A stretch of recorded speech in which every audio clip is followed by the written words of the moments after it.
A Werewolf Shifter Romance, written by Amelia Hart. Chapter 1. The Seer's Curse.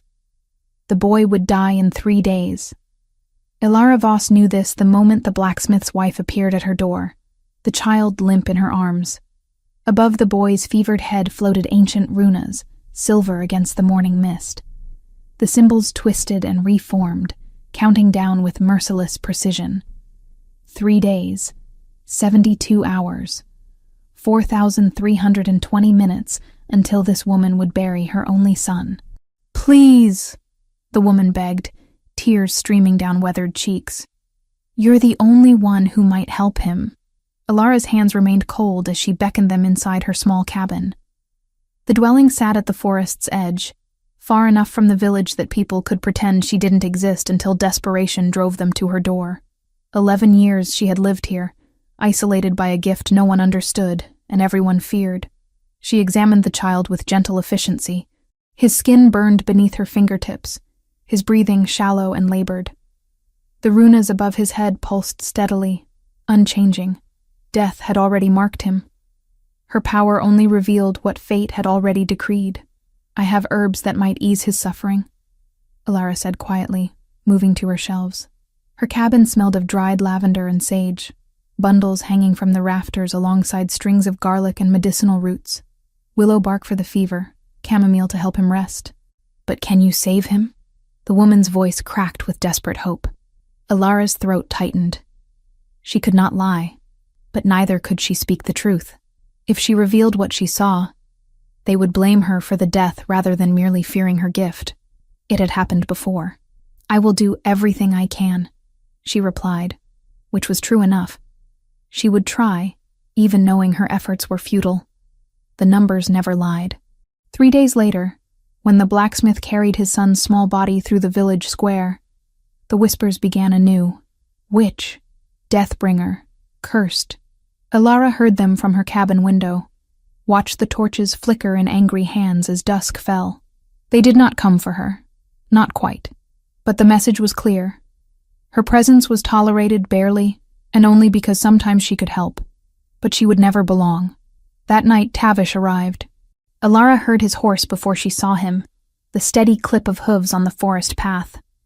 Her brother was 18 now, no longer the boy she had protected when their parents died.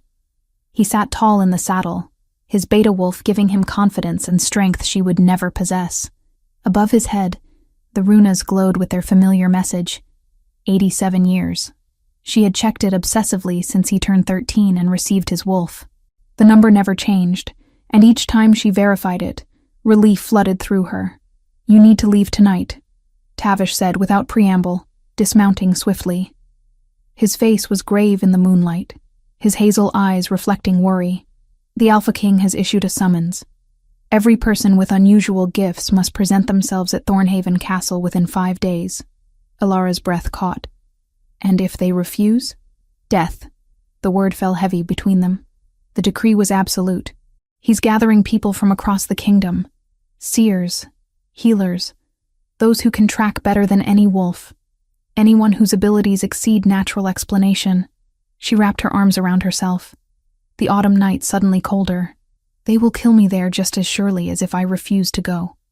You know what I am, what people think of me. Then don't tell them everything."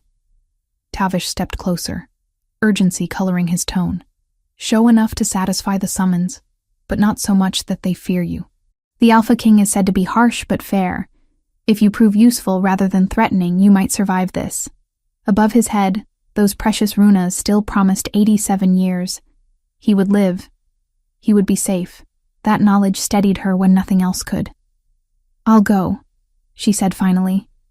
"But Tavish, if something happens to me—" "Nothing will happen," he interrupted fiercely. "I'll escort you to the border of the capital territory myself. You're my sister, Ilara. I won't let them hurt you." The promise warmed her, even knowing he could not truly protect her from what awaited. He was Beta, strong and capable. But she was Omega, wolfless, the lowest rank in any pack's hierarchy. And worse than that, she carried a gift that made death itself visible. As Tavish helped her pack her meager belongings, Ilara's mind drifted to another night, another summons. She had been 12 when the power first manifested, sitting at the dinner table when Runa suddenly appeared above her mother's head. 1 week. The symbols had been clear and terrible, counting down with each passing second. "Mother," she had whispered, pointing with a trembling finger. "There are numbers above you." Strange symbols. They say 1 week. Her mother had laughed, thinking it a child's imagination. Her father had been less amused, warning her not to speak nonsense. But Ilara had known. She had known with absolute certainty that in 7 days, her mother would die. She had been right. A hunting accident, they called it. A terrible tragedy.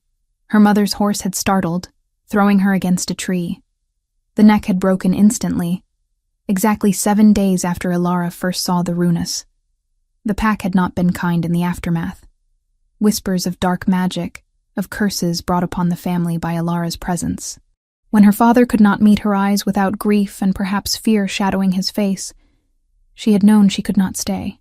At 13, she had left. Found this cabin, built a life from nothing.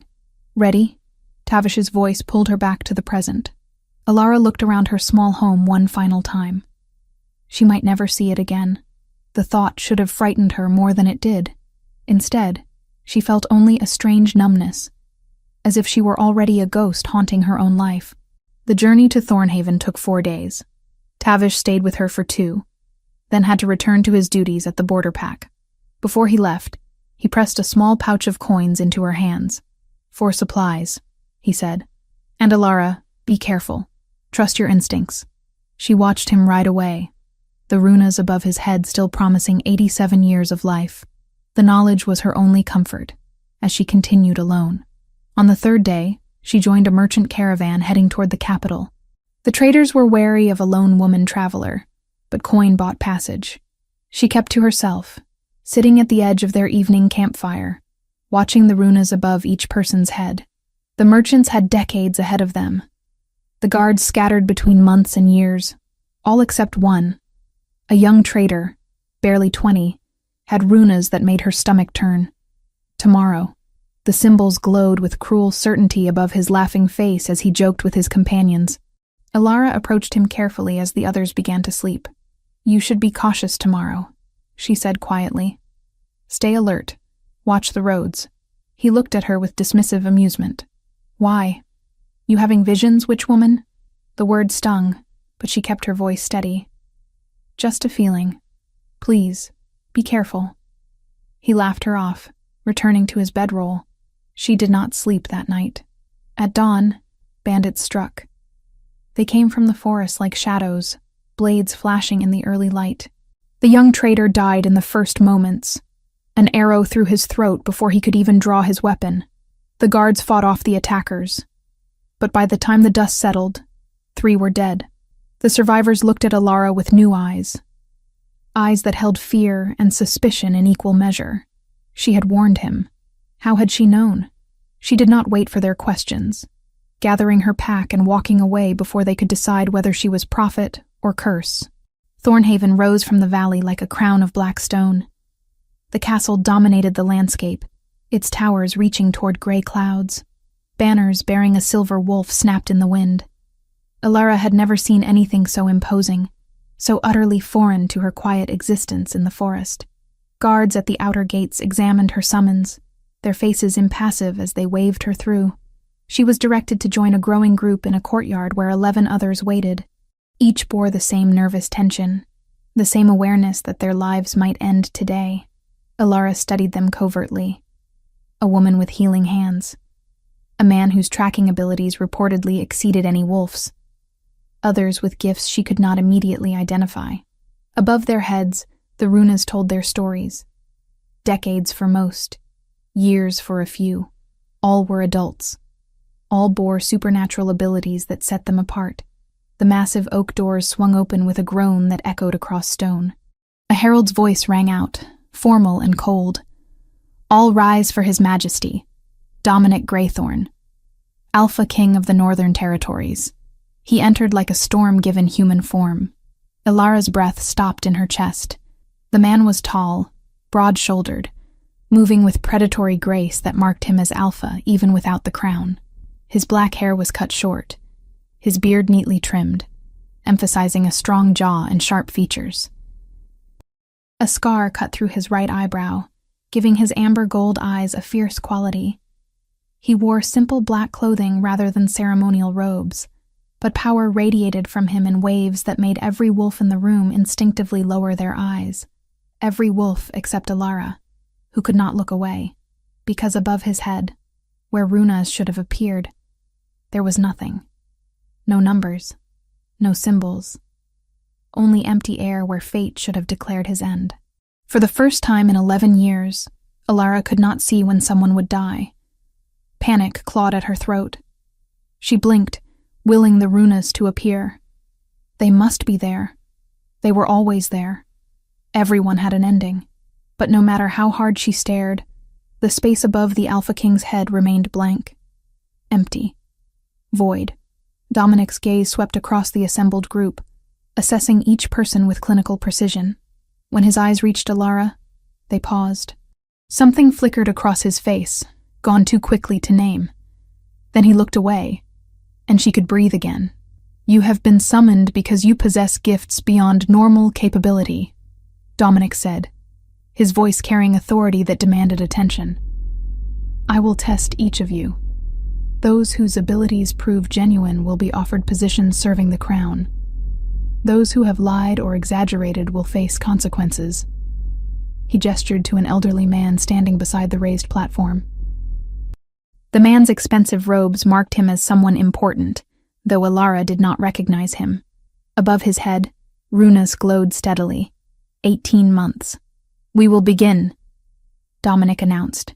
One by one, he called them forward.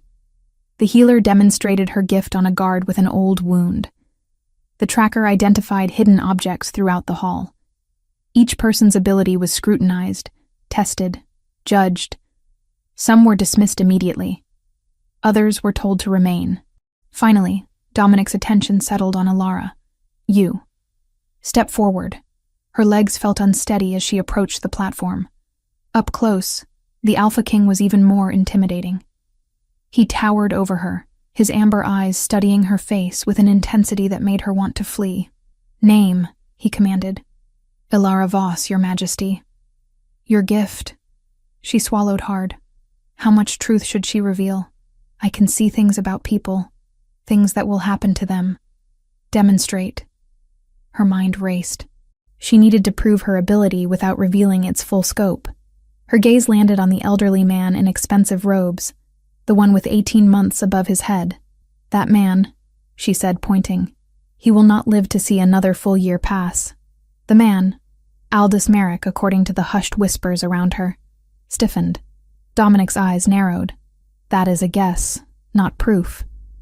Anyone could claim someone elderly has limited time." "Then choose someone," Alara replied, forcing steadiness into her voice. "Anyone. I will tell you what I see." A guard stepped forward voluntarily. Young, strong, confident. Above his head, runas glowed with terrifying clarity. 6 hours. Alara's voice emerged hollow. 6 hours from now, he will die. Silence fell across the hall. The guard's confidence faltered. Dominic studied her face for a long moment. "Take this man to the infirmary," he ordered. "Watch him closely. If he lives beyond 6 hours, this woman will face charges of deception. If he dies," he paused, "we will speak again." Guards escorted Alara to a chamber in what appeared to be the guest wing. It was far nicer than her cabin, with a proper bed and window overlooking gardens. But it was still a prison. She could not leave until her prediction proved true or false. She sat by the window, watching the sun move across the sky, counting minutes, counting heartbeats. 6 hours later, screams echoed through the castle corridors. The guard was dead. Slow poison, they would later discover. Something in his system for weeks, finally reaching its lethal concentration. Alara closed her eyes, grief and vindication warring in her chest. She had been right. She was always right. The numbers never lied. Chapter 2. Borrowed Time. Dominic Graythorne stood in the doorway of Alara's chamber as dawn broke over Thornhaven. His amber eyes studied her with an intensity that made her skin prickle. She had not slept, sitting vigil by the window as the hours counted down to the guard's death. Now, in the pale morning light, the Alpha King looked less like the imposing figure from the throne room, and more like a man seeking answers to questions he did not want to ask. "How did you know?" His voice was quiet, controlled, dangerous in its calm. Alara stood slowly, her legs stiff from hours of sitting. She met his gaze despite every instinct screaming at her to lower her eyes in submission. "I told you. I see things. That is not an answer."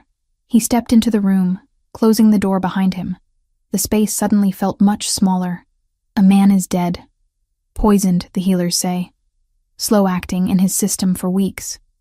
You could not have known that through any natural means. There is nothing natural about what I am. The words came out sharper than she intended. 11 years of being called witch, curse, deathbringer, had left scars deeper than any blade could make.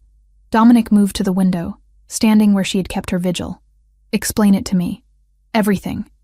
How your gift works, what you see, how long you have carried this burden."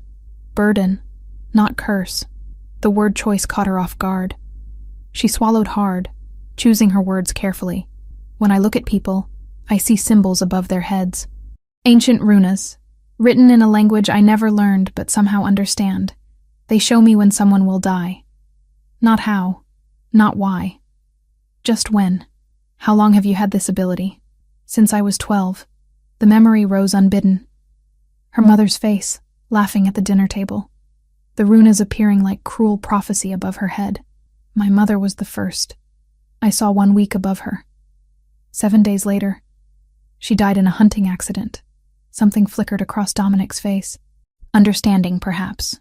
Or pity. She could not tell which she hated more. "Your pack cast you out," he said. "It was not a question. They feared me. Said I brought death wherever I walked." Alara wrapped her arms around herself, suddenly cold despite the summer warmth. "They were not entirely wrong. I cannot change what I see. I can only watch people die, knowing exactly when it will happen but powerless to prevent it." Dominic turned from the window, his gaze sharp. "The guard. You said 6 hours. He died in exactly 6 hours." "Yes. And the elderly man in the hall, Aldous. You said he would not see another year. 18 months, Alara corrected. "That is what the runas showed. What do you see when you look at me?" The question hung between them, heavy with implications she did not fully understand. Alara forced herself to meet his eyes, to speak the truth that had been haunting her since the moment he entered the hall. "Nothing. When I look at you, there are no runas. No numbers, no symbols, just empty space where fate should declare your ending." Her voice dropped to barely a whisper. "You are the first person in 11 years I cannot read." Silence stretched between them. Dominic's jaw tightened, muscles working beneath his neatly trimmed beard. When he finally spoke, his voice carried an edge of something that might have been relief or might have been dread. "You will stay here. 2 weeks. I will provide access to the Royal Library. Between your gift and the texts we have, we will determine why you cannot see me." "I am not a prisoner?" Alara asked carefully. "You are a guest." He paused at the door. "But if you attempt to leave before the 2 weeks are complete, you will become a prisoner. Am I clear?" "Perfectly, Your Majesty." After he left, Alara sank onto the bed, her hands trembling. She had survived the first test. But something about Dominic's reaction troubled her. He had not seemed surprised by her inability to see his death, almost as if he had expected it. The Royal Library was vast, stretching across 3 floors of an ancient tower. Books lined every wall from floor to ceiling, some so old their leather bindings cracked at the slightest touch. Alara moved through the stacks with careful reverence, pulling volumes on prophecy, divination, and supernatural gifts. 3 days passed in quiet research. She saw Dominic only in passing, their interactions limited to brief nods in corridors. But she felt his presence throughout the castle, the way all wolves must feel their alpha. It was both comforting and deeply unsettling. On the 4th night, the nightmare came. She was 12 again, watching her mother fall from the horse. But this time, the fall repeated endlessly. Her mother hit the ground, bones breaking with sickening cracks, then stood and fell again. Over and over, and above her head, the runas counted down. 7 days, 6 days, 5 days, until there were no days left, and her mother's eyes, vacant and accusing, stared directly at Alara. "You saw," her mother's corpse whispered. "You knew. Why did you not save me?" Alara woke with a scream caught in her throat, tears streaming down her face. Her hands clutched the blankets, knuckles white. The room was dark except for moonlight streaming through the window. She tried to steady her breathing, to remind herself it was only a dream. But the guilt remained, fresh and sharp as the day her mother died. A soft knock at the door made her jump. "Who is it?" Her voice came out rough, broken. "Dominic." A pause. "I heard you cry out. Are you injured?" She should have sent him away, should have claimed she was fine, maintained some dignity. Instead, she found herself crossing to the door, opening it to reveal the Alpha King, standing in the corridor wearing only sleep pants, his chest bare. Scars marked his torso, some from battle, but others were different. Ritual marks, precise and deliberate, carved into his skin in patterns she recognized from her research on ancient magic. "I am well," she lied, but her voice betrayed her. Dominic's gaze moved past her to the rumpled bed, the tear-stained pillow. "You are a terrible liar. It was only a dream. About your mother. Again. Not a question." He seemed to know things without being told, reading people the way she read their deaths. Alara nodded, not trusting her voice. "The first death is always the hardest," Dominic said quietly. "The one that teaches you that power and responsibility are inseparable. That knowing does not mean you can change what comes." She looked up at him, startled by the understanding in his tone. "You sound as though you speak from experience." "I do." He did not elaborate, but something in his eyes spoke of old pain, buried deep. "Try to rest.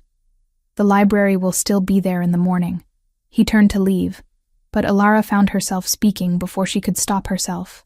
"The marks on your chest. They are ritual scars. I have seen similar symbols in texts about binding magic." Dominic went very still. When he looked back at her, his expression was unreadable. "You are observant. What were you binding?" "That," he said softly, "is a conversation for another night. Sleep, Alara. Your gift is burden enough without adding exhaustion to it." The next morning, Alara found a text that made her breath catch. It was ancient, the pages yellow with age, written in a dialect that took her hours to translate. But the chapter on Vidente de Destino changed everything. Seers of fate, the text called them. A bloodline stretching back before wolf packs organized themselves into hierarchies, before alphas ruled territories. These seers could perceive the threads of destiny connecting all living things, seeing not just death, but the moments that defined lives. They were druids, the text claimed, tied to magic older than shifter blood. But the text also spoke of limitations. Seers could not perceive those who existed outside normal time, those who had been touched by magic that altered their fundamental connection to fate itself. Alara read the passage 3 times, her heart pounding. Dominic was outside time. The ritual scars on his chest were not decorative. They were evidence of magic performed, bargains made, prices paid. She needed to tell him, needed to understand what he had done to himself. That evening, a formal dinner was held in the Great Hall. Alara had been invited, though she suspected it was less invitation and more command. She wore the only decent dress she owned, simple gray wool that marked her as exactly what she was, a common omega, with no status or wealth. The hall was filled with nobility, regional alphas and their families, dressed in silks and furs, jewels glittering in candlelight. Alara felt every eye track her entrance, heard the whispers follow in her wake. She took a seat at the far end of the long table, hoping to remain invisible. Lady Vivian Ashcroft had other plans. The woman was beautiful in a cold, calculated way. Her blonde hair was arranged in elaborate braids, her dress cut to emphasize curves and status. She sat near Dominic, close enough to touch, and her amber eyes fixed on Alara with obvious disdain. "Tell me," Vivian said, her voice carrying across the table. "Is it true that a simple Omega has been granted access to the royal library? How extraordinary!" Several nobles turned to look at Alara, their expressions ranging from curiosity to contempt. She kept her spine straight, her voice level.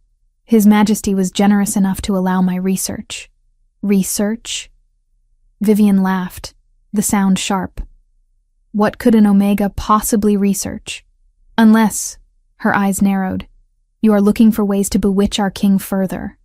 I have heard the rumors that you claim supernatural gifts, that you manipulate him with talk of death and destiny." "Enough." Dominic's voice cut through the hall like a blade. Every conversation stopped. Every eye turned to the Alpha King. He had not raised his voice, but the command in that single word was absolute. "Lady Vivian, you will mind your tongue, or you will find yourself escorted from my hall." Vivian's face flushed, humiliation and anger warring in her expression. "Your Majesty, I know exactly what you meant." Dominic's gaze was ice. "And I know exactly what you will not do again. Miss Voss is my guest. Insult her and you insult me. Are we clear?" "Crystal, Your Majesty." Vivian's voice was tight with barely controlled rage. The dinner continued in awkward silence. Alara barely tasted her food, too aware of the hostile stares, the whispered conversations. When the meal finally ended, she escaped to the castle gardens, needing fresh air and solitude. She found neither. Dominic was already there, standing on a stone terrace overlooking the valley below. The moon cast silver light across his features, softening the harsh angles. He did not turn when she approached, but his voice indicated he knew she was there. "I apologize for Vivian's behavior. You did not cause it." Alara moved to the railing, keeping careful distance between them. "Though I am curious why she seems to hate me so intensely when we have never met. She wanted to be queen." Dominic's tone was matter of fact. "Her family lost territory and status in a political scandal years ago. Marrying me would have restored their position. I refused her suit 3 times. She does not handle rejection well, so I am simply a convenient target for her anger." "You are." He finally looked at her. "Does it bother you, being hated for things beyond your control?" Alara laughed, but there was no humor in it. "I have been hated for 11 years, Your Majesty. One more person makes little difference." "Dominic," he said quietly.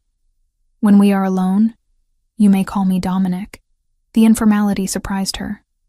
Alphas did not usually grant such privileges to Omegas, especially ones they barely knew. "Why?" "Because I understand what it means to carry a burden alone. To be feared for what you are rather than who you are." He turned fully toward her, and in the moonlight, she could see vulnerability in his eyes. "Your gift, do you consider it a curse or a blessing?" "A prison," Alara answered honestly. "I know the end of everyone I meet, but I cannot change it, cannot save them. I can only watch them march toward their fates, counting down the days, hours, minutes until death claims them. And yet you still warn them when you can. The merchant on the road, the guard in my hall. You try to save them even knowing it is futile. Trying and failing is better than not trying at all." She met his eyes. "What burden do you carry, Dominic? What magic have you performed that placed you outside time?" His jaw tightened. For a moment, she thought he would not answer. Then he spoke, his voice low and rough with old pain. "That is a story for another night. But know this, Alara. Your gift may feel like a curse, but I suspect it is far more important than you realize. And perhaps together, we will discover why fate has brought you to my door." He left her there beneath the stars, his words echoing in her mind. In the shadows of the garden, neither of them noticed Aldous Merrick watching from a window above, his expression calculating as his fingers traced symbols of dark. What she had read before were counterfeit runas, borrowed numbers stitched from stolen lives. The glamour could fool a glance, not a reckoning. Staring straight into the tear his soul had made, Alara saw the truth. Not 18 months, but a mouth of darkness chewing through time itself. Magic in the air. Deep in the castle, Alara's brother Tavish received new orders. a transfer to the capital, a position in the royal guard. When he arrived 3 days later, Alara felt relief flood through her at the sight of his familiar face. Above his head, the runas still promised 87 years. At least one person she loved would be safe. Chapter 3. Blood and Revelation. The urgent knock came 3 days after Tavish's arrival. Alara was in the library, surrounded by texts on ancient magic, when a guard burst through the doors. His face was pale, tension radiating from every line of his body. The Alpha King requires your presence immediately. Northern border under attack. Ilara's stomach dropped. She followed him through corridors that suddenly felt too long, too narrow. In the war room, Dominic stood over a massive map. His commanders gathered around him. Above each soldier's head, runas glowed with their allotted time. Decades for most, years for some. But warfare had a way of changing those numbers, and Alara's gift could not account for choices not yet made. Shadow creatures, Dominic was saying, his voice clipped and commanding. They emerged from the northern forest 3 nights ago. The village of Millbrook has fallen. We ride at dawn. Alara stepped forward before she could stop herself. Take me with you. Every head in the room turned toward her. The commanders looked shocked. Dominic's amber eyes narrowed dangerously. Absolutely not. My gift could save lives, she pressed, keeping her voice steady despite the weight of all those stares. I can see which soldiers are in greatest danger. Guide you to minimize casualties. You cannot fight. You have no wolf. Dominic's tone was final, dismissive. But she heard something else beneath it. Fear. Not for himself, but for her. I do not need to fight to be useful. Alara moved closer to the map, studying the terrain. You need information. I can provide it. Unless you would prefer to march blind into battle, losing men you could have saved. The words hung in the air between them. One of the commanders, a grizzled beta with silver threading through his dark hair, cleared his throat. The Omega makes a valid point, Your Majesty. Intelligence wins battles as surely as strength. Dominic's jaw worked beneath his beard. His hands were flat on the table, muscles tense. When he finally spoke, his voice was rough. Fine. But you stay behind the front lines. You follow every order without question. If I tell you to run, you run. Understood. Understood. The expedition departed at dawn. 50 soldiers, all seasoned warriors, their wolves eager for battle. Alara rode beside the supply wagons, watching the runas above each head. Most showed years or decades. But 3 soldiers bore numbers that made her throat tight. Tomorrow, 3 days, 1 week. They would not survive what was coming. Tavish found her as they made camp the first night. He looked older in his armor, more soldier than brother. Above his head, 87 years still glowed with reassuring steadiness. You should not have come, he said quietly, crouching beside her fire. I had to. Alara could not explain the compulsion that drove her. The need to be near Dominic, to protect him, even though he needed no protection from her. Tavish, stay close to me during the fighting. Please. He studied her face in the firelight. You saw something. I always see something. She forced a smile that felt hollow. Just promise me you will be careful. I promise. He squeezed her shoulder before returning to his post with the other guards. Alara did not sleep that night. She sat vigil, watching the numbers above sleeping soldiers, praying they would not change. Knowing prayer did nothing against fate's cold calculations. Dominic found her still awake as the camp began to stir before dawn. He moved with predatory silence, settling beside her without invitation. This close, she could smell pine and smoke clinging to his skin, could see the exhaustion shadowing his eyes. You should rest, he said. So should you. A ghost of a smile touched his lips. I have not slept properly in 3 years. 1 more night makes little difference. Before she could question that statement, he stood and offered his hand. Walk with me. They moved beyond the camp's edge, far enough for privacy, but close enough to hear if alarm was raised. The forest around them was ancient, trees thick with moss, morning mist clinging to the ground. It should have been peaceful. Instead, Alara felt only dread coiling tighter with each step. The soldiers you have been watching. Dominic said without preamble. "The ones whose time is short. Tell me which they are." She should have known he would notice. "I cannot. If you change your strategy to protect them specifically, you might endanger others. The future is not fixed until the moment arrives. Any action I take to prevent one death might cause 3 more. You carry terrible knowledge." His voice was soft, almost gentle. "No wonder you chose isolation. It chose me." Ilara wrapped her arms around herself against the morning chill. "I never wanted this gift. Never asked to watch people die, counting down their final moments while they laugh and love and live, unaware that fate has already marked them." Dominic stopped walking. When she turned to look at him, something raw and honest shone in his eyes. "I know what it means to carry the weight of death, to make choices that haunt you, knowing lives hang in the balance of your decisions. The difference is, you are helpless to change what you see. I am cursed with the opposite problem. Too much power, too many choices, all leading to the same inevitable end." "What end?" "That," he said quietly, "is a story for after the battle. Survive what is coming, Ilara. Then I will tell you everything." The attack came at midday. Shadow creatures poured from the forest like smoke given form. They were twisted things, wolves corrupted by dark magic, their eyes burning with unnatural fire. The soldiers shifted with practiced efficiency, wolves meeting wolves in a clash of fangs and fury. Ilara stayed behind the lines as ordered, but her eyes tracked every movement. The soldier marked for tomorrow fought near the eastern flank. She saw the creature lunging for his exposed throat, saw the exact moment his fate would seal. "Eastern flank," she screamed. "Pull back." Dominic's wolf, massive and silver-gray, redirected mid-battle. He crashed into the attacking creature, driving it away from the doomed soldier.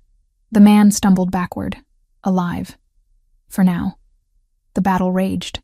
Ilara shouted warnings until her voice went hoarse, guiding Dominic through the chaos with desperate urgency. They saved most, but not all.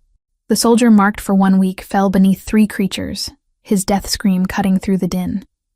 Then she saw it. A soldier fighting near the command post, runas above his head shifting from 3 days to now.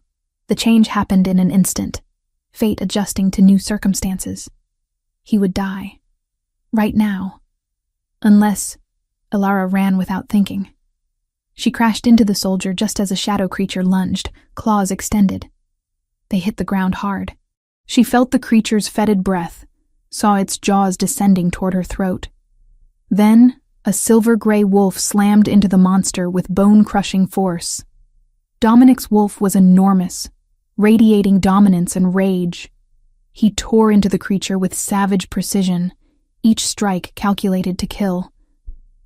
Blood sprayed across Ilara's face as the shadow beast fell. More creatures converged on them. Dominic stood over her, snarling challenge at anything that approached. His wolf's eyes met hers for one impossible moment, amber gold burning with something that transcended animal instinct. Recognition. Fear. Possession. Mine, those eyes said. Mine to protect.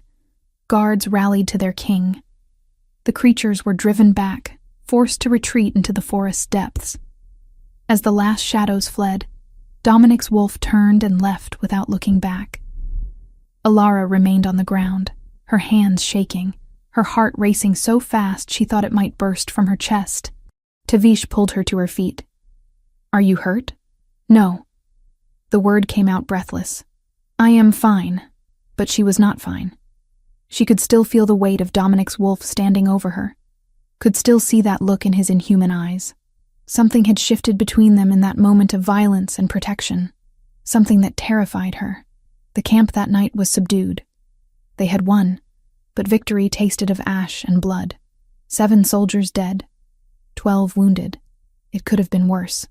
Ilara knew it could have been so much worse, but the weight of those 7 deaths pressed against her chest, making it hard to breathe. She sat alone by the medical tent, watching healers work on the injured. None of them bore runas indicating imminent death, but trauma had a way of changing the numbers.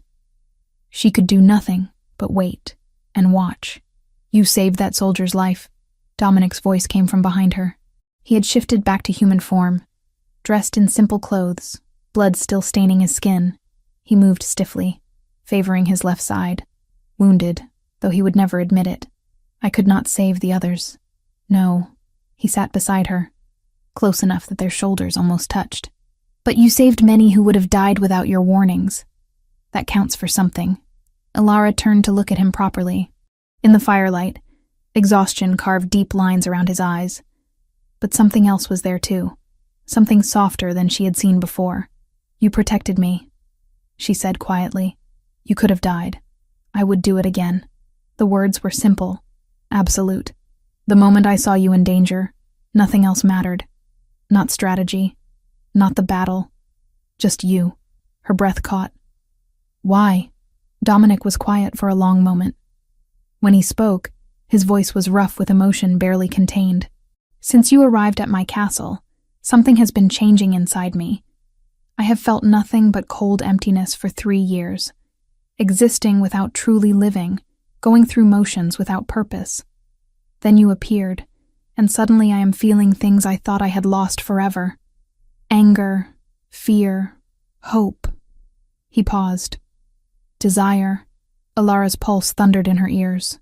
Dominic, I know you are Omega. I know you have no wolf. I know 100 reasons why this is impossible. His hand found hers in the darkness between them, fingers intertwining. But when that creature lunged for you, I understood something with absolute clarity. I would burn this kingdom to ash before I let anyone harm you. The confession hung between them, raw and honest.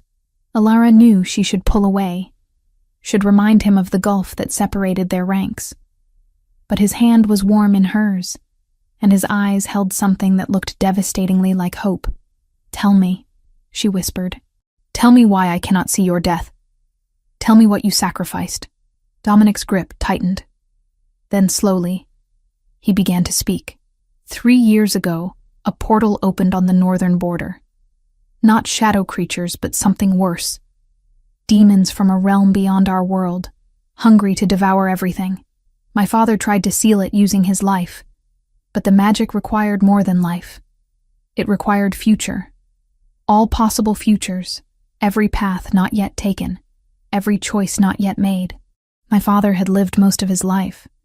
His future was limited, so I offered mine instead. Ilara's throat closed around words that would not come. I stood before that portal and gave up every tomorrow I might have had, every path, every possibility, every fate the universe held for me. The portal sealed. The demons were banished. But I was left existing outside of time's normal flow. I have no destined death because I have no destined anything. I am unmoored from fate itself. The ritual scars, Ilara breathed. Yes, the price of salvation. His voice dropped lower. And every day since, I have felt myself drifting further from humanity. Emotions fading, connections weakening. I feared that one day I would wake as something else entirely. Something cold and hollow, wearing my face but containing nothing of who I once was. Until I came.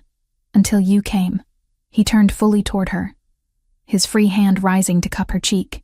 You make me feel, Ilara. For the first time in 3 years, I want something beyond mere duty. I want to live, not just exist, and that terrifies me more than any demon ever could. She should have pulled away. Should have reminded herself that Alpha Kings did not want wolfless Omegas, that this moment was temporary insanity born of battle and blood. Instead, she leaned into his touch and kissed him. Dominic froze for a heartbeat. Then his hand slid into her hair, pulling her closer. The kiss was not gentle. It was desperate, hungry, the culmination of weeks of tension and denied attraction. His mouth moved against hers with an urgency that stole her breath, his tongue tracing her lower lip before deepening the kiss. When they finally broke apart, both breathing hard, Dominic rested his forehead against hers. This changes everything, he said. I know. I cannot offer you a normal life. Cannot promise you safety or certainty. My existence is borrowed time, and anyone who stands beside me inherits that danger. Ilara smiled despite herself. I have been dangerous since I was 12 years old. At least now I will have company. He laughed, the sound rusty but genuine. Then his expression sobered. "We will find a way. Together. Your gift brought you to me for a reason. I have to believe that." As they sat together in the firelight, Ilara looked at the space above his head where Runus should have been. Empty. Void. But for the first time, that emptiness did not feel like absence. It felt like possibility.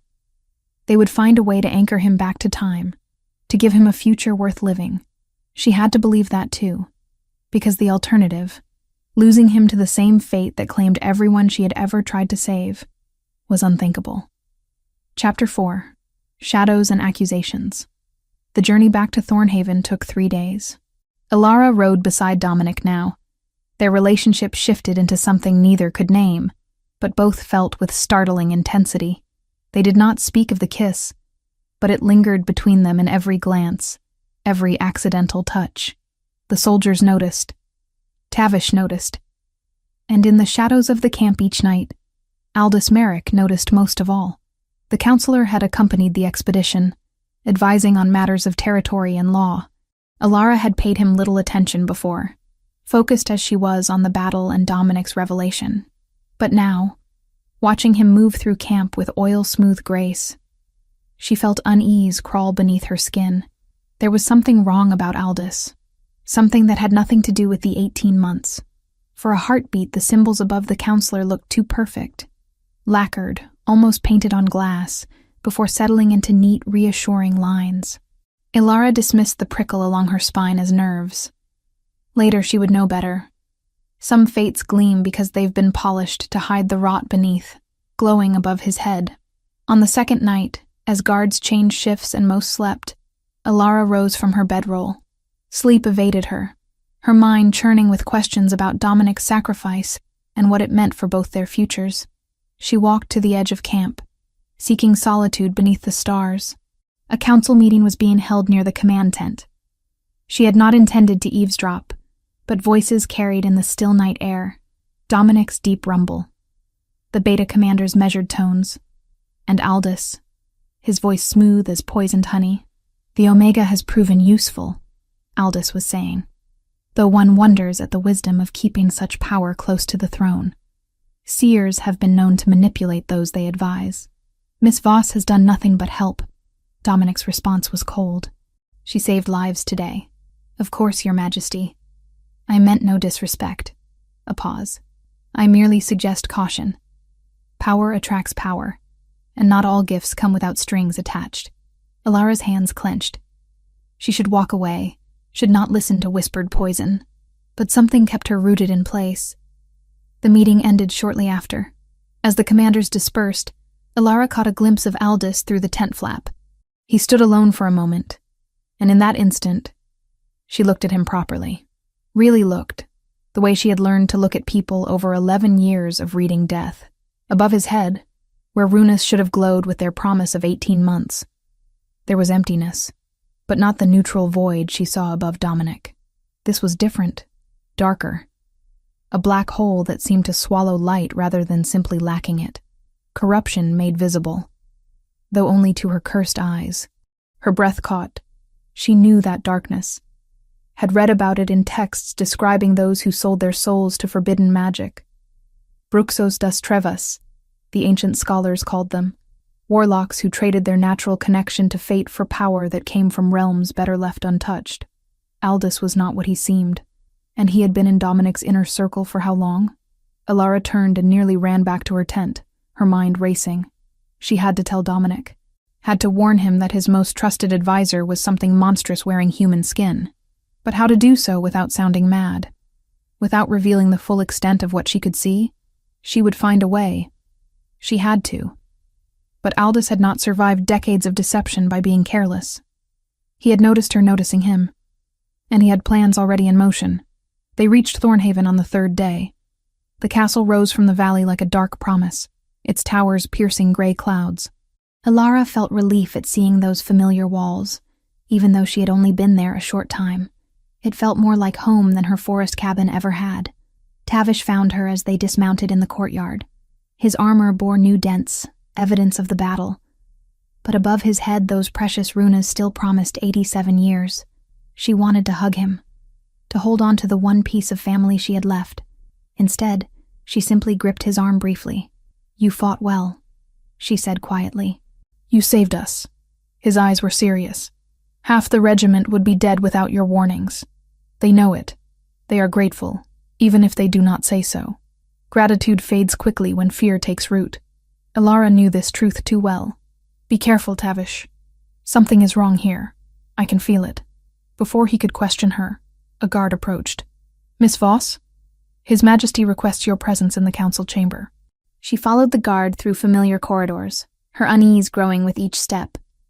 The council chamber was empty except for Dominic, who stood before a massive window overlooking the training grounds. He did not turn when she entered. "I need your counsel," he said quietly. "During our absence, there have been reports, whispers among the nobility that you have bewitched me, that your gift is not sight, but manipulation." Ilara's stomach dropped. "I have done nothing." "I know." He finally turned, and the exhaustion in his face made her chest ache. "But perception matters in politics. Aldous advised me to send you away, for your own protection as much as mine. I refused. Aldous." She spoke the name carefully.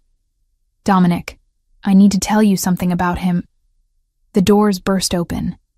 Aldous swept in with 4 guards, his face grave. Behind them came Lady Vivian and 2 other regional alphas. Their expressions ranged from concern to barely concealed satisfaction. "Your Majesty," Aldous began, his voice heavy with false regret. "I am sorry to interrupt, but a matter of utmost urgency has arisen. Evidence has been discovered in Miss Voss's chambers. Evidence of forbidden magic." Ilara's blood turned to ice. "That is impossible. I have no magic beyond sight. These objects were found. If I name your corruption without proof, you'll call it hysteria. If I stay silent, you'll call it guilt. You prepared both verdicts before I entered this hall. Among your belongings." Aldous gestured, and a guard produced a bundle. Dark crystals.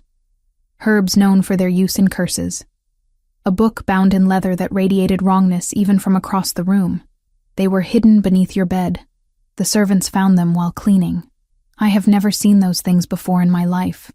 Ilara looked to Dominic desperately. "This is a lie. Someone placed them there." Vivian stepped forward, her face a mask of concern that did not reach her cold eyes. "Your Majesty, I know you care for the girl, but we cannot ignore evidence. If she has been using dark magic to influence you..." "Enough!" Dominic's voice cracked like a whip.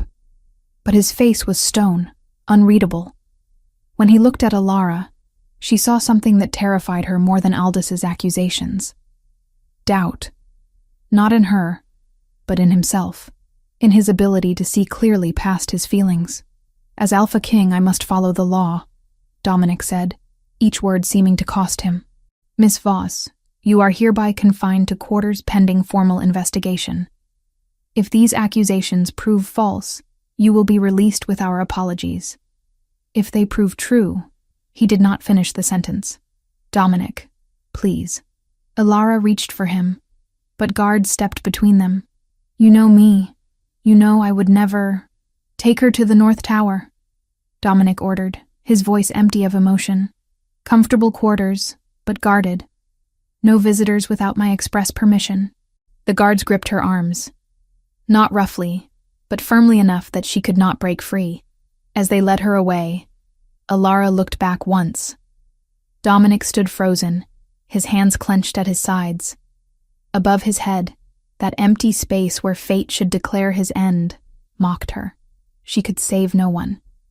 Not even the man she was falling in love with.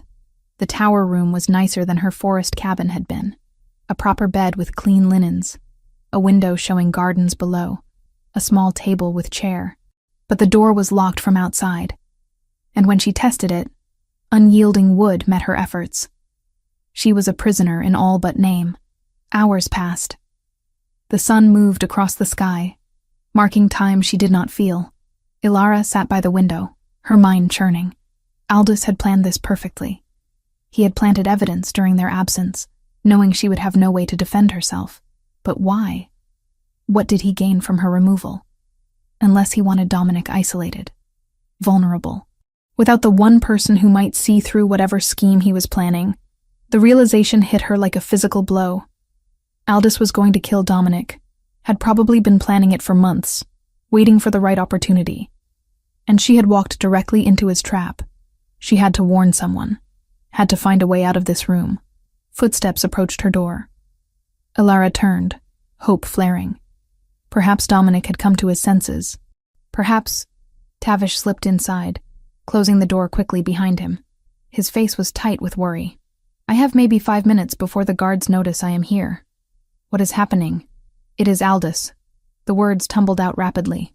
"He is not what he seems. Above his head, where I should see his death date, there is only darkness, corruption.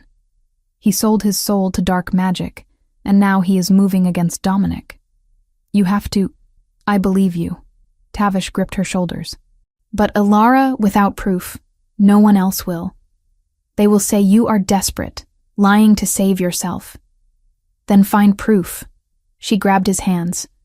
"Search Aldous' chambers. There must be something. Symbols, books, anything that shows he practices forbidden magic. But be careful. He is dangerous." "I will." Tavish hesitated. "The trial is set for tomorrow." Dominic insisted on quick resolution. "He wants this over with." "Tomorrow?" That was not enough time. Not nearly enough. "I will find something," Tavish promised. "I swear it." The door opened. A guard's voice, sharp with authority. "You there. This prisoner is to have no visitors." "I was just leaving," Tavish said evenly. He gave Ilara one last look, trying to convey reassurance he clearly did not feel. Then he was gone, and she was alone again. Night fell. Ilara did not sleep. Could not sleep. She sat by the window, watching stars wheel overhead, trying to think of some way out of this nightmare. At some point, exhaustion pulled her under despite her best efforts. The vision hit like a tidal wave. She was standing in the great hall, but it was wrong. Flames danced along the walls. Bodies littered the floor. And in the center of the devastation, Dominic lay broken, blood pooling beneath him. His amber eyes were open but empty. Dead. Above his head, for the first time since she had known him, runas appeared. Not a date. Just a single word in that ancient language she understood without knowing how. Now, Ilara woke screaming. Her hands clutched the blanket, sweat soaking her skin. The vision had felt different from her normal sight, more visceral, more immediate, as if her gift was evolving, trying to show her not just when people would die, but how to prevent it. The bond.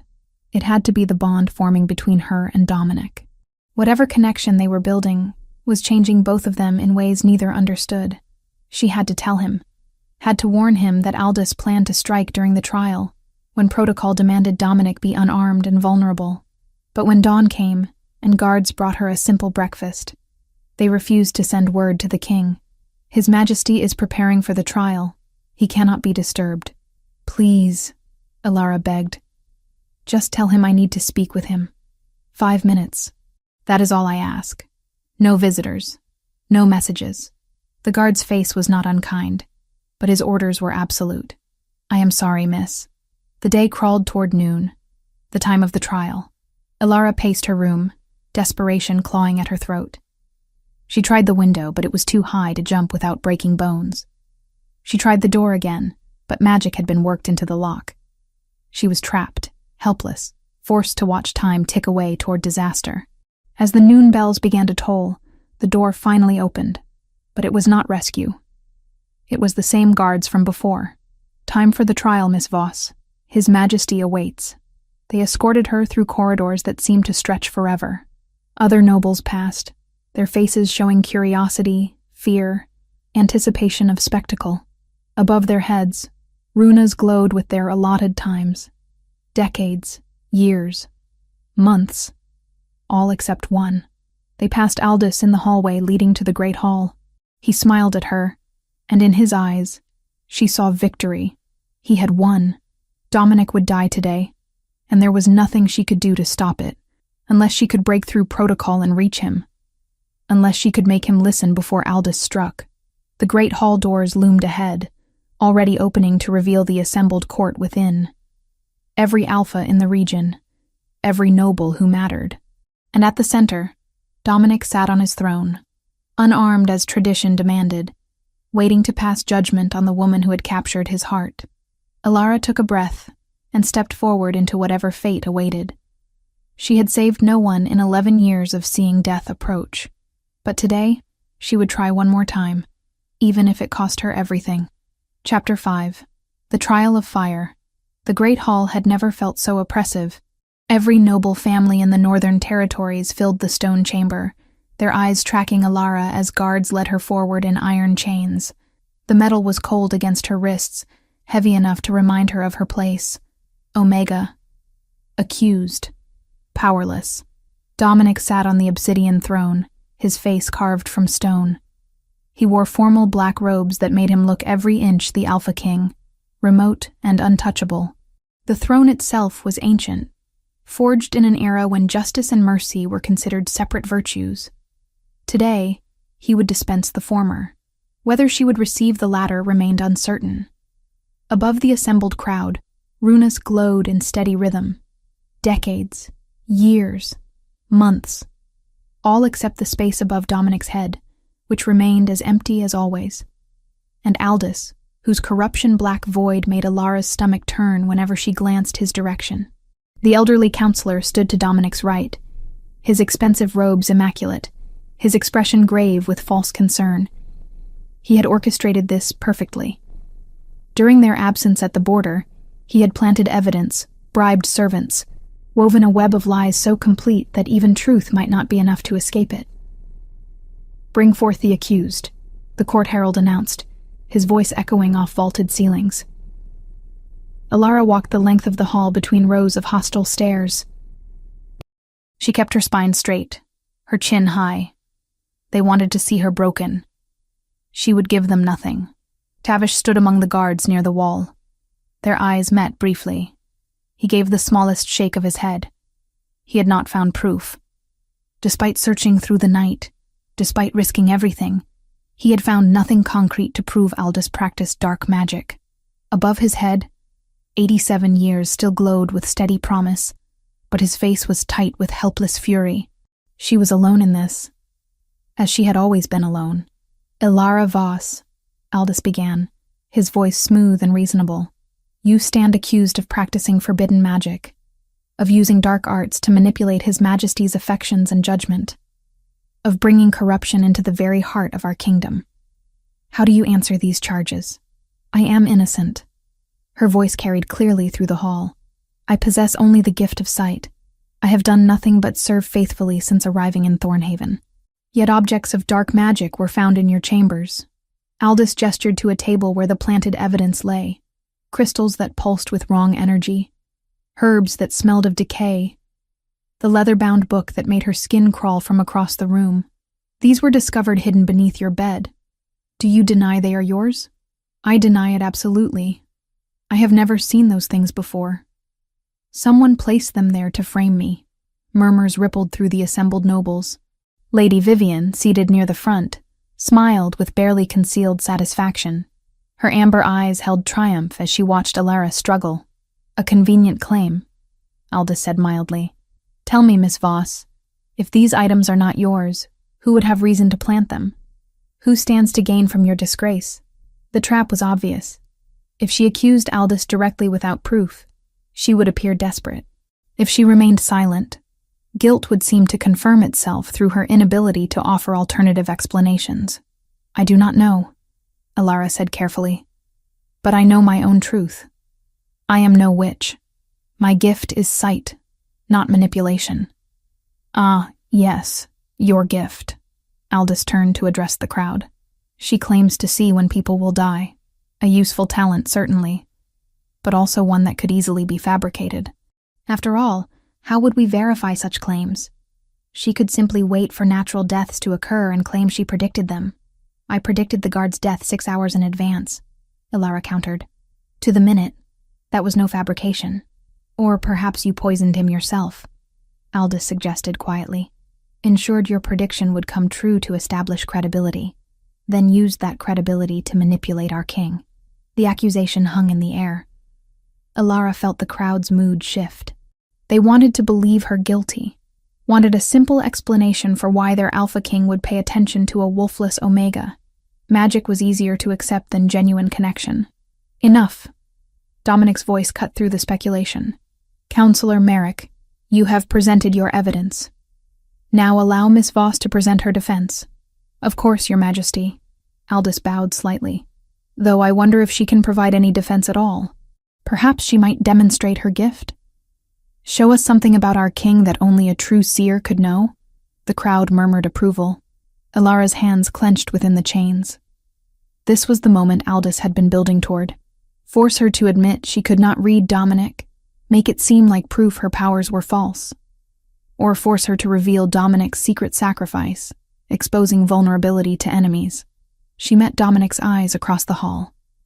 In them, she saw resignation. He knew what Aldous was doing, knew she was trapped between two impossible choices. I cannot read the Alpha King, Alara said clearly, not because my gift is false, but because he is different. My power shows me destined deaths, but not all deaths are destined.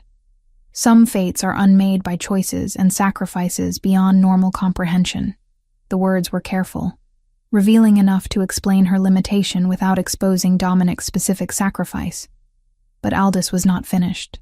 How convenient that you cannot read the one person whose favor you most need. Perhaps because there is nothing to read. Perhaps because your gift is entirely... The air shattered. Aldous' hands moved in patterns that left dark trails, symbols appearing in the air like wounds in reality. The hall shuddered. Ancient magic, prepared weeks ago and hidden in the stone itself, roared to life at his command. A portal ripped open behind the throne. Not the smaller rifts that let shadow creatures through, but something massive. Something that should not exist in this world. From its depths poured nightmares, creatures of pure darkness, twisted wolves with too many limbs, beings that hurt to look at directly. Chaos erupted instantly. Nobles screamed. Guards drew weapons. The creatures fell upon them with inhuman hunger. You see? Aldous' voice carried over the pandemonium, his false concern replaced by cold satisfaction. The Omega has brought corruption upon us. Her dark magic has opened this portal. She must be destroyed, but Alara was already moving. The chains had been forged to hold Omega strength, nothing more. Fear and desperation combined into something beyond normal limits. She yanked hard, feeling bones grind, and the chains snapped. Aldous turned toward Dominic, dark energy gathering in his hands. The Alpha King tried to shift, his body beginning the transformation. Then he froze, caught in mid-change. Aldous' magic wrapped around him, a binding prepared specifically to counter shifter abilities. Did you think I planned this hastily? Aldous laughed. I have been preparing for months, years even, waiting for the right moment to claim what should have been mine. This kingdom, this power, all of it. He raised his hand to deliver the killing blow. Alara threw herself between them. The dark magic hit her square in the chest. Pain exploded through every nerve, burning cold that spread like poison. She felt it consuming her from within, devouring life itself to fuel dark purposes.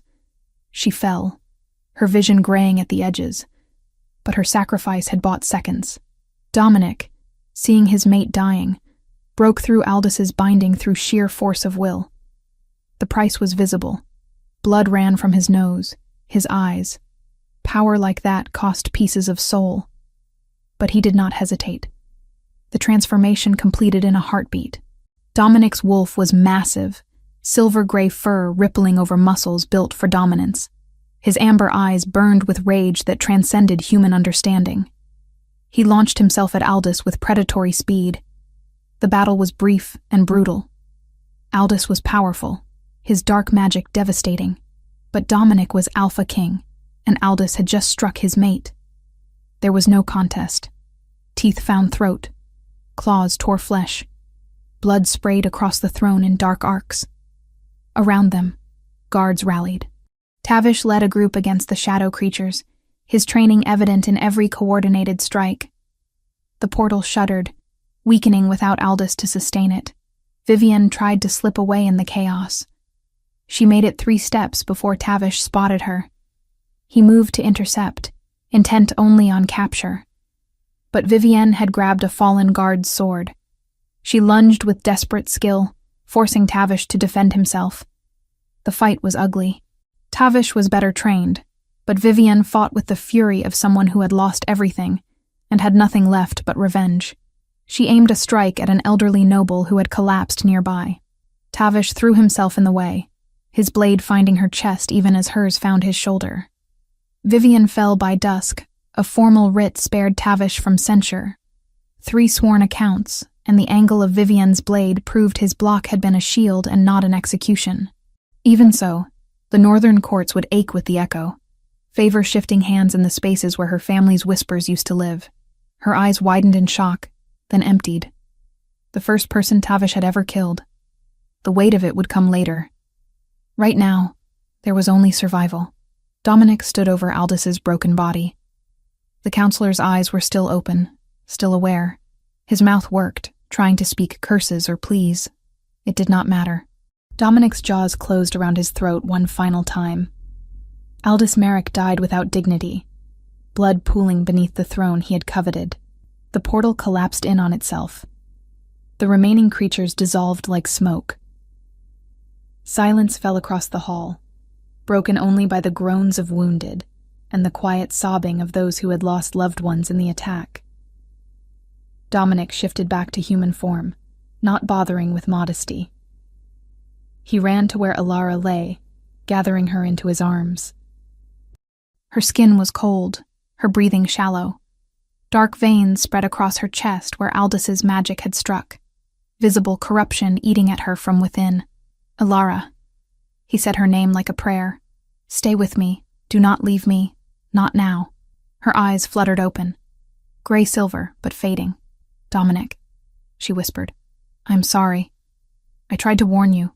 Tried to. You saved me. You saved all of us. His voice broke. Hold on. The healers won't help. She coughed, and blood flecked her lips. Dark magic.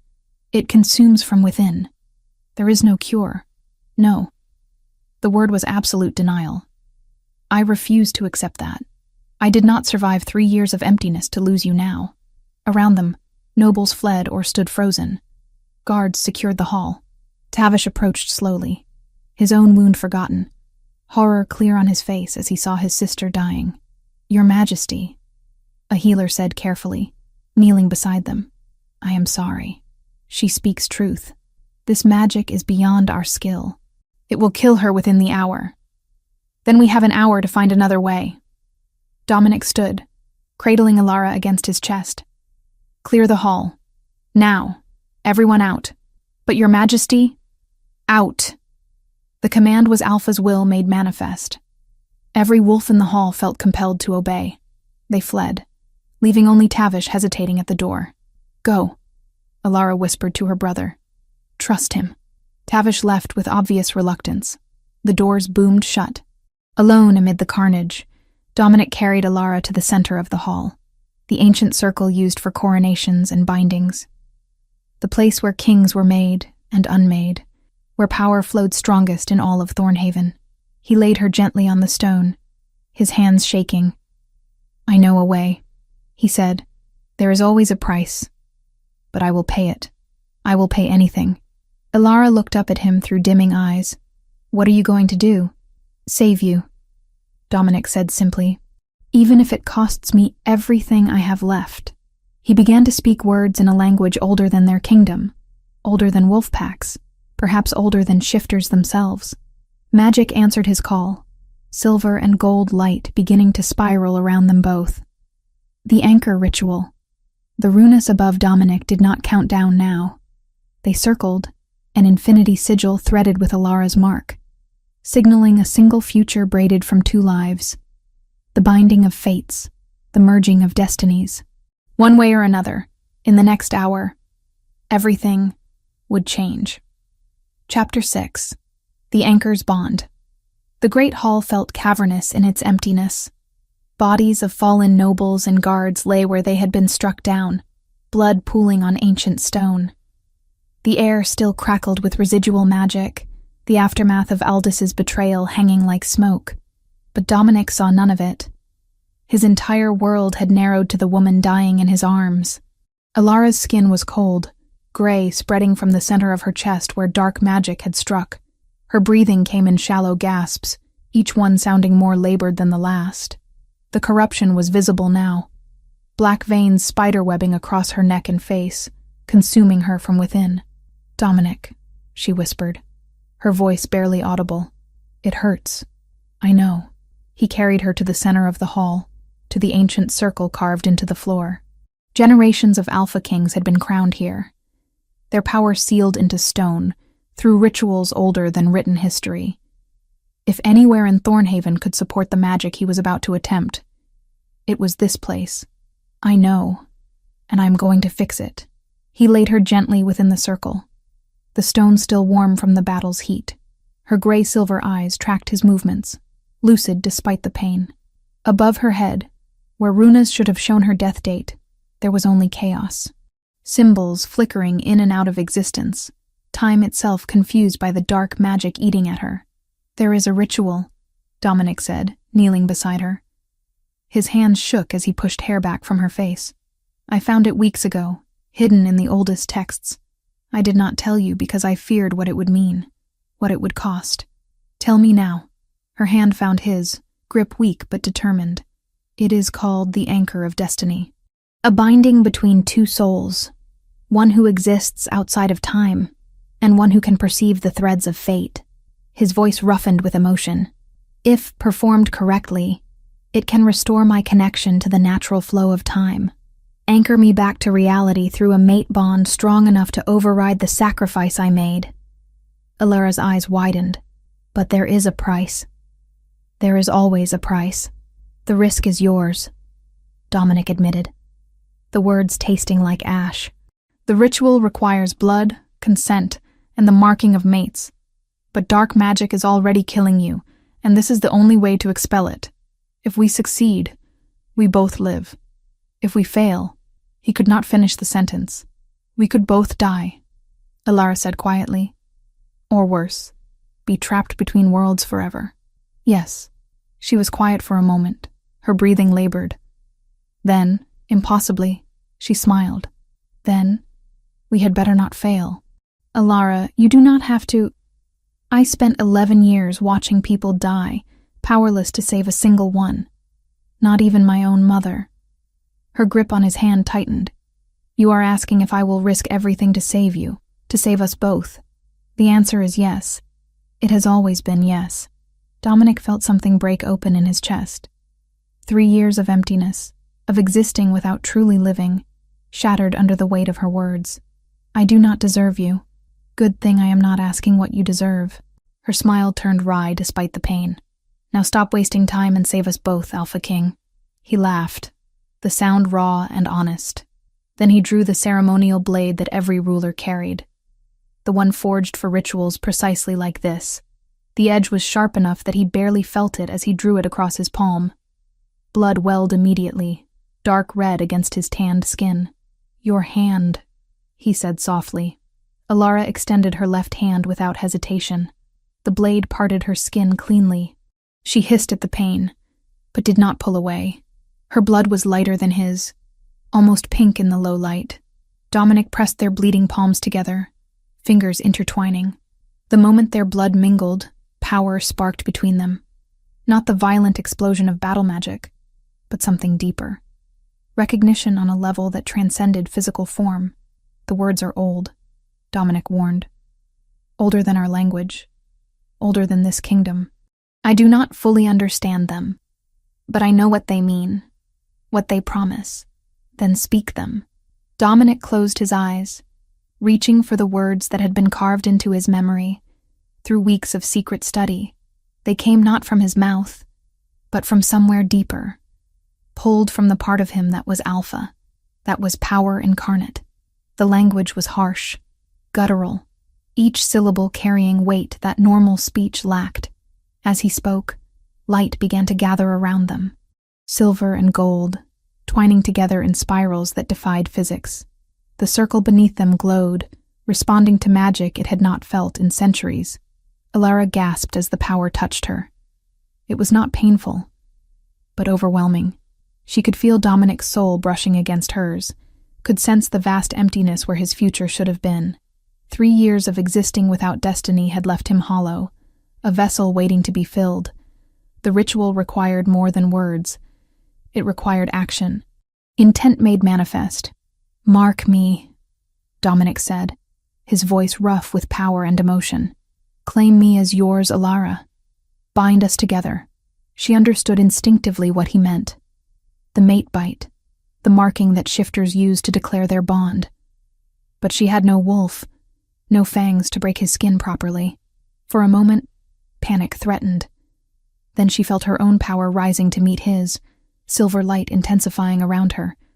Her teeth elongated, not true fangs, but something close enough.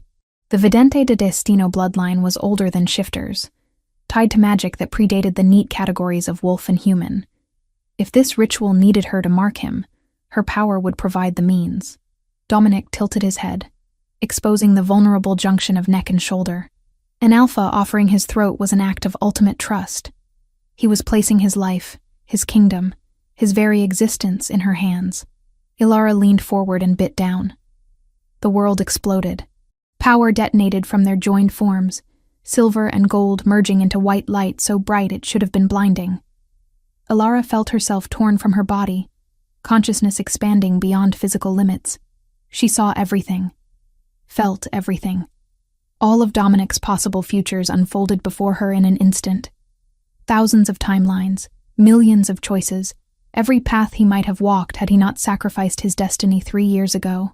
She saw him growing old, saw him dying young in battle, saw him alone, saw him surrounded by children and grandchildren.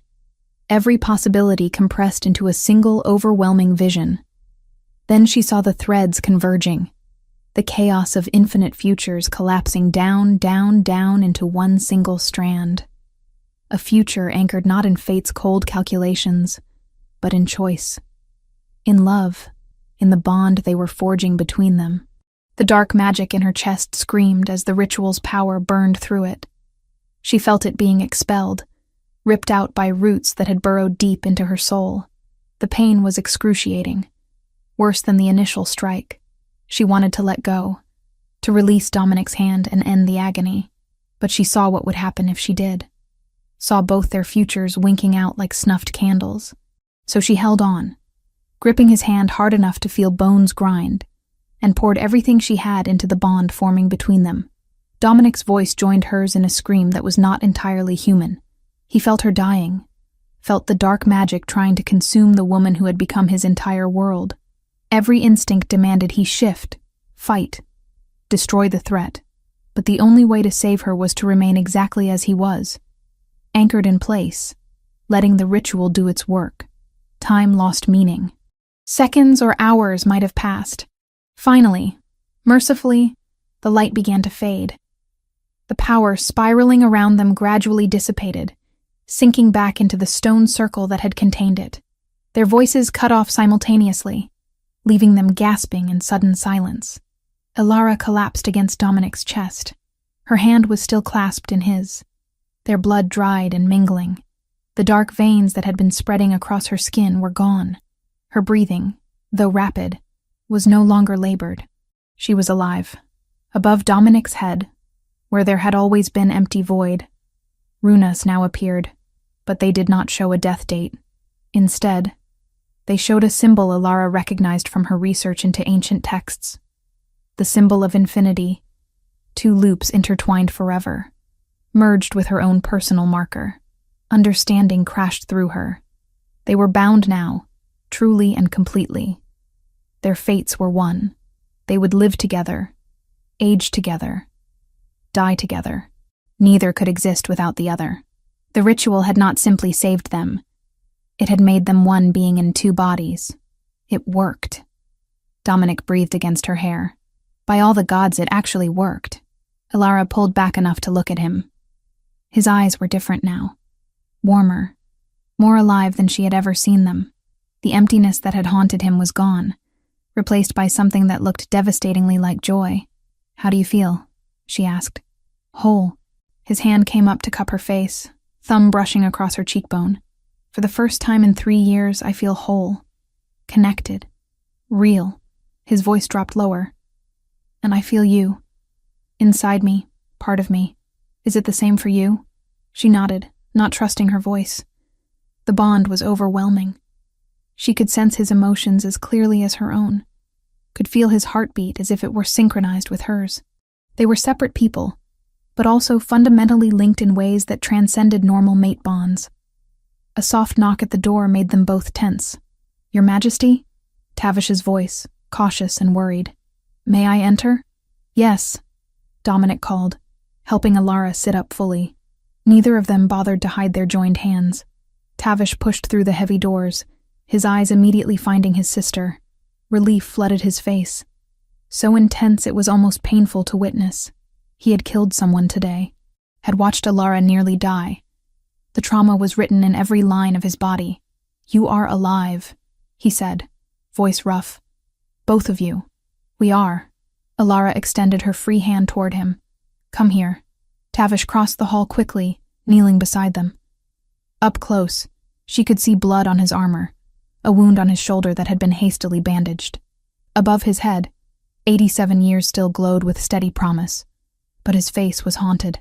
"I killed her," Tavish said quietly. "Vivian. She tried to escape, and I had to stop her." "You protected innocent people," Alara said firmly, gripping his hand. "What you did was not murder. It was defense. Necessary and brave.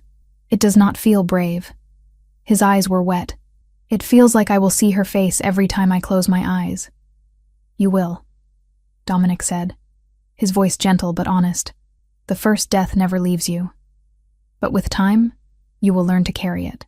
To understand that sometimes terrible choices are the only choices we have." Tavish nodded, not looking comforted but perhaps understanding. He looked between them, noting their joined hands, the ritual circle beneath them. "What happened here?" "We bound ourselves," Alara explained simply. "Dominic saved my life by anchoring his fate to mine.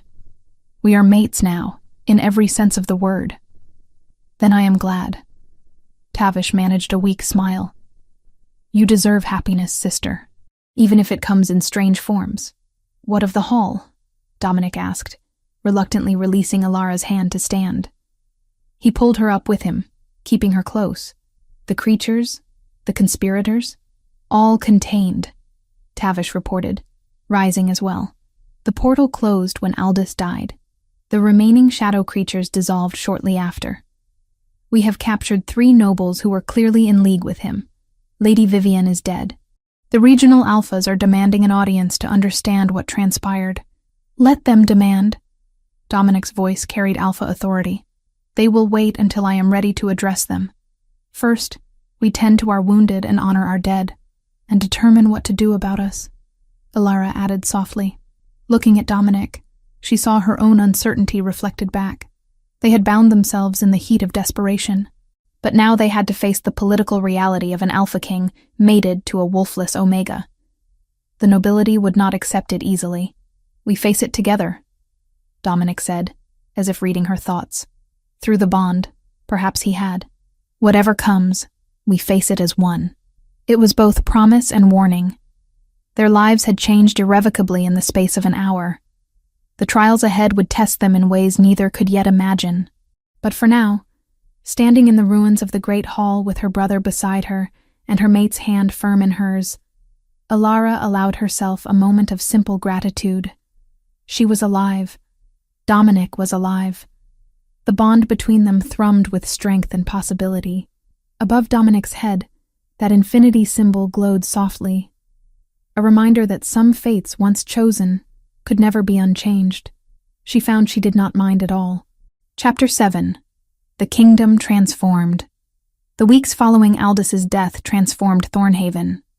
Dominic moved through the castle with renewed purpose, his presence no longer hollow but vital. Through their bond, Alara felt his relief at being anchored back to time, at having a future to work toward instead of drifting through borrowed moments. Tavish struggled differently. He took to his new role as captain of the guard, but Alara saw the weight he carried. She found him training alone at dawn, moving through combat forms with mechanical precision, trying to outrun the memory of Vivian's final moments. "You saved people," Alara told him one morning, watching from the training yard. "That was the choice you made." "I know." Tavish's voice was hollow. "Knowing does not make it easier." "No," she agreed softly, "but it becomes bearable." The castle began implementing changes. Dominic declared new protections for Omegas, establishing rights previously denied. A sanctuary was established for those with unusual gifts, a place where people like Alara could study magic without fear. Nobles grumbled, but none dared challenge their king. Investigators discovered Aldous' correspondence hidden in sealed chambers, letters written in code to the Kingdom of Valthorn, plans laid out over months. The conspiracy extended further than they had initially understood. Valthorn had wanted Greyholm weakened, vulnerable for invasion.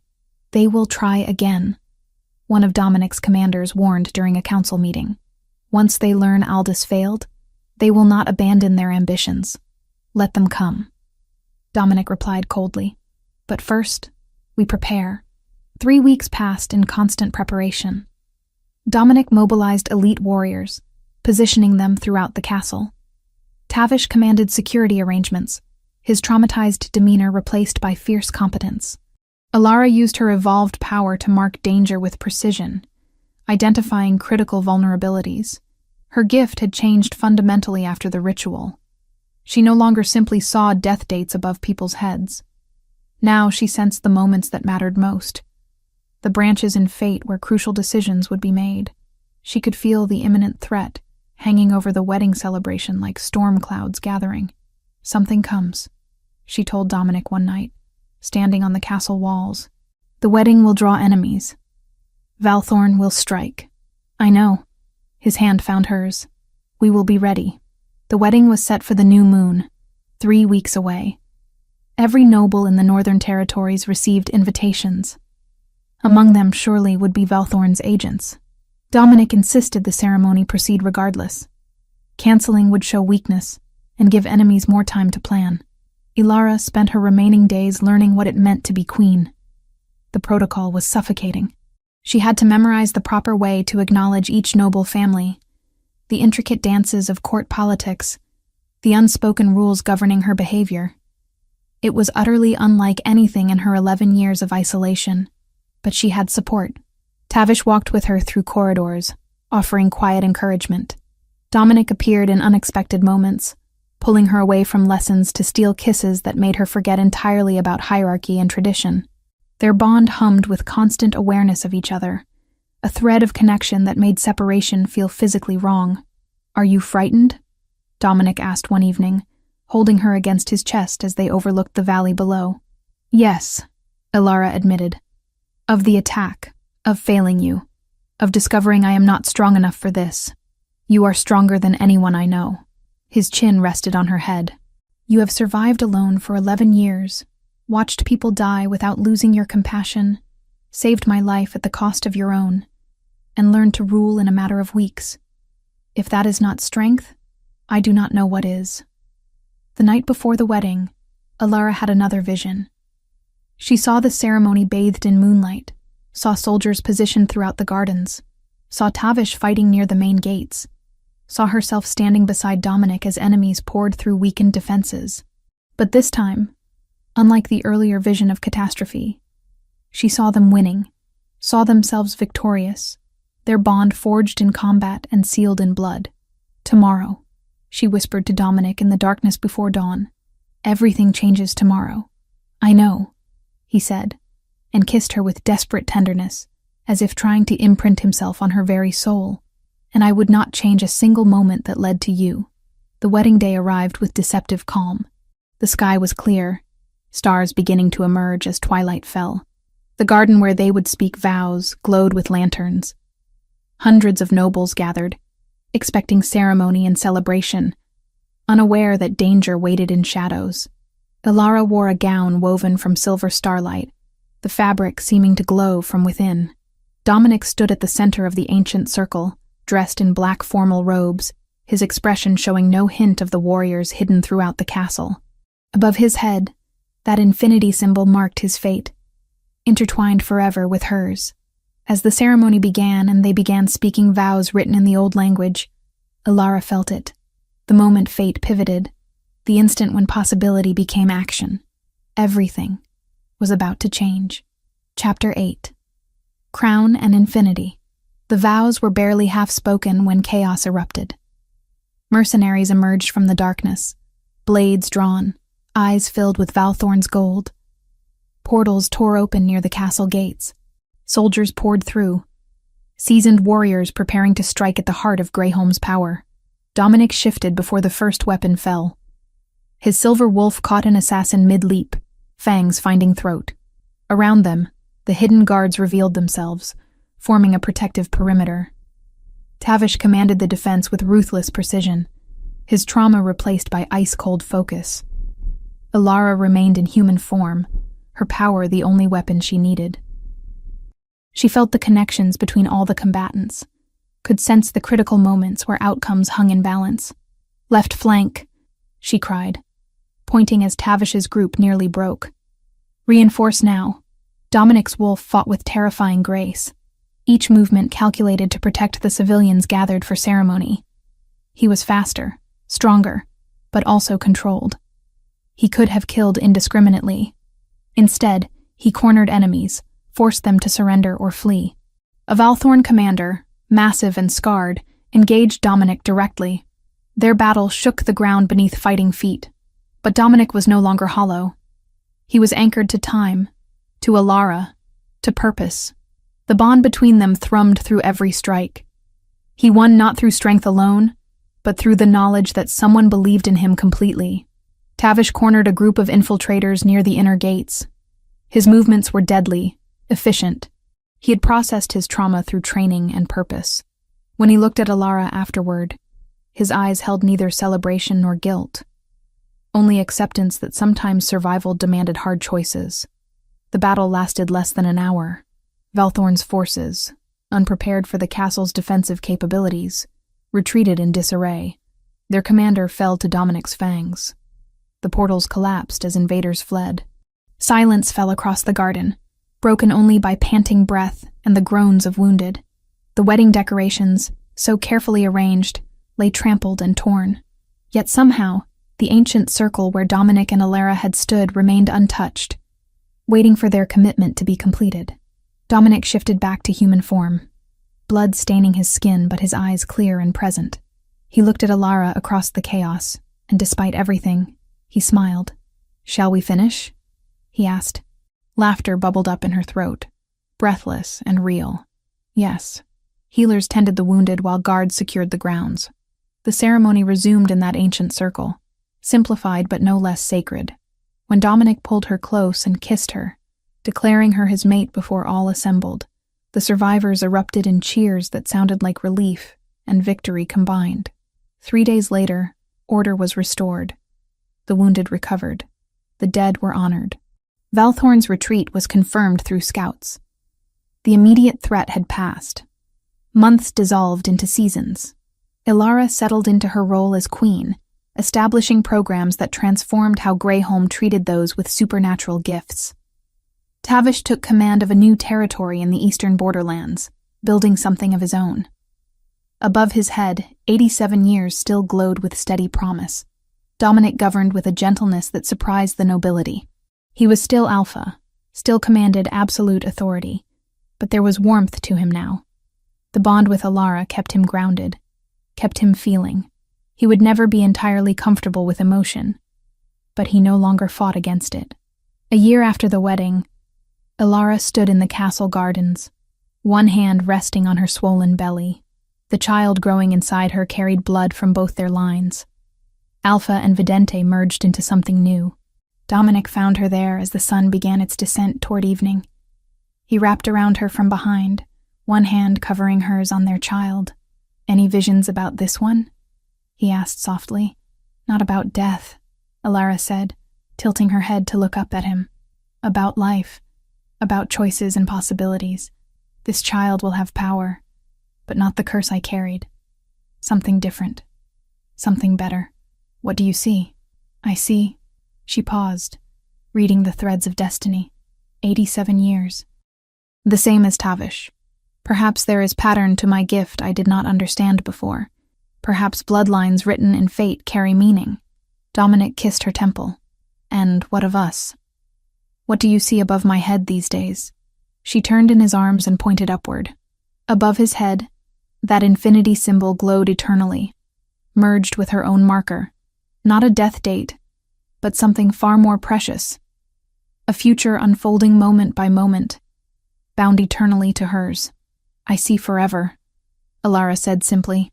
I see us growing old together, see children and grandchildren, see a kingdom changed by kindness instead of fear. I see mistakes and triumphs and ordinary days that are extraordinary simply because we face them together.